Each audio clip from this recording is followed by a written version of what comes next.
Hello, and welcome to Francis Comfort News Channel.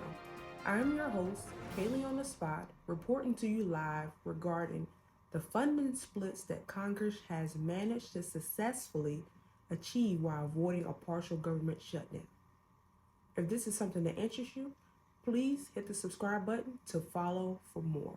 Congress has approved its Transportation, Housing, and Urban Development and related agencies' fiscal year 2024 funding bill, and the measure includes 70.70 billion for HUD. Round of applause, please. The Transportation HUD spending bill maintains critical support for HUD rental assistance programs, which assists nearly 5 million vulnerable households, more than half of whom are elderly or people with disabilities. This includes 32.39 billion for tenant-based Section 8 vouchers, which will maintain housing support for 2.4 million households. 16.1 billion for the project-based rental assistance program to renew housing contracts serving 1.3 million households. The Transportation HUD spending bill will fund the agency through September 30th, 2024. Also includes several other provisions of interest to the housing community. 1.25 billion for the Home Investment Partnership Program, which is 250 million below the fiscal year 2023 enacted level. 3.3 billion for the Community Development Block Grant Program, caps the Federal Housing Administration's guaranteed loans for the Mutual Mortgage Insurance Program at 400 billion, and provides 150 million to carry out the program. It also provides 35 billion limitation on guaranteed loans for the General and Special Risk Insurance Program, sets a 550 billion limitation on guaranteed loans for the government, National Mortgage Association, and provides 54 million to carry out the program.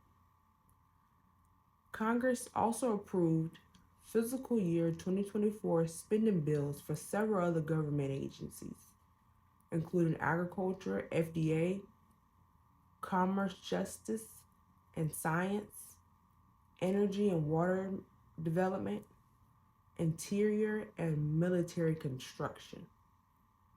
The National Association of Home Builders is disappointed that a provision in the Senate Energy and Water spending bill that would have provided an additional 1.2 billion to boost the production of sorely needed distribution transformers did not make it into the final package. The National Association of Home Builders is already looking ahead to the federal appropriations process for fiscal 2025 and will make this issue a priority. Also looking forward, in the near term, Congress must enact the remaining 6 appropriation bills: Defense, Financial Services, General Government, Homeland Security, Labor, Legislative Branch, State, and Foreign Operations. National Home Builders Association is pushing lawmakers to approve the full 1.7 billion in the Senate Labor spending bill for Job Corps, the nation's most successful career preparation program for disadvantaged youth. The House Labor budget proposal completely eliminated funds for Job Corps. The Home Builders Institute and the National Homes Association Home Builders Workforce Development Partner is Job Corps' largest skilled trade training provider. Between now and the end of the year, National Association Home Builder will work tirelessly with lawmakers to push for a final appropriations bill that includes full funding for Job Corps. We will also work to ensure that the authorization for the National Flood Insurance Program is extended through September 30th, 2024. Those are the funding splits for the 2024 physical bill. Please do not forget that the 2025 physical bill has to be signed by October. So please continue to go to that Tech Action page and express to Congress on the importance of HUD and all of these measures that we just talked about. So if you happen to be watching this video and you are looking on how to get started on this project-based, community-based housing choice voucher opportunity, make sure that you click one of these cards right here and get started. One of the videos that I want to recommend you to start watching is How to Live Rent-Free Guide. It'll let you know different properties that you can apply to right now. One being Westminster Company. Westminster Company is based out of North Carolina, South Carolina, Virginia. And get started. Housing choice voucher programs are all over the United States. And this update is for you because now you know that the funding is there for you to get started. So tone out everybody. It's just you and the application. You and the application, you and your life and your plans on what you're going to do for you and your family.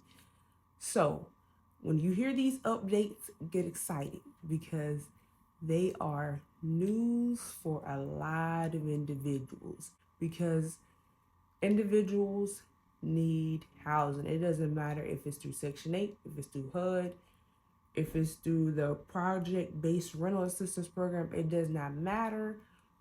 We need housing for homelessness as well as others who are facing the affordable housing crisis. So this update is very, very, very important, and it really touched my heart dearly that they are still pushing for Section 8 vouchers and project-based rental assistance vouchers, because you have individuals that are not just trying to depend on the government, they are trying to make a living, trying to stay afloat.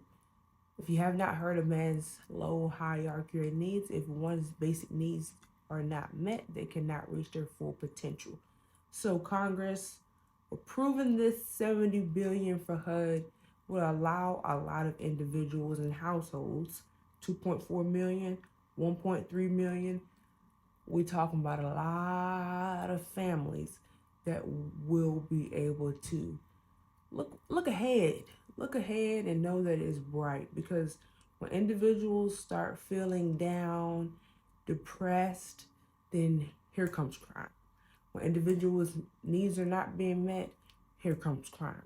So with this allowing individuals to get a house, I'm going to assume and hope and continue to keep hope alive that our communities are getting better. Individuals don't have to be in these households for a lifetime. Yes, some are, because we have elderly and disabled individuals, but you have a lot of young people that are having babies that are trying to figure out what they should do next in the midst of this crisis.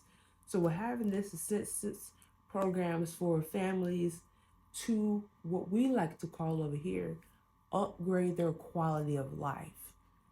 If the mom gets a household, you're now increasing the chances for her child to do great in school.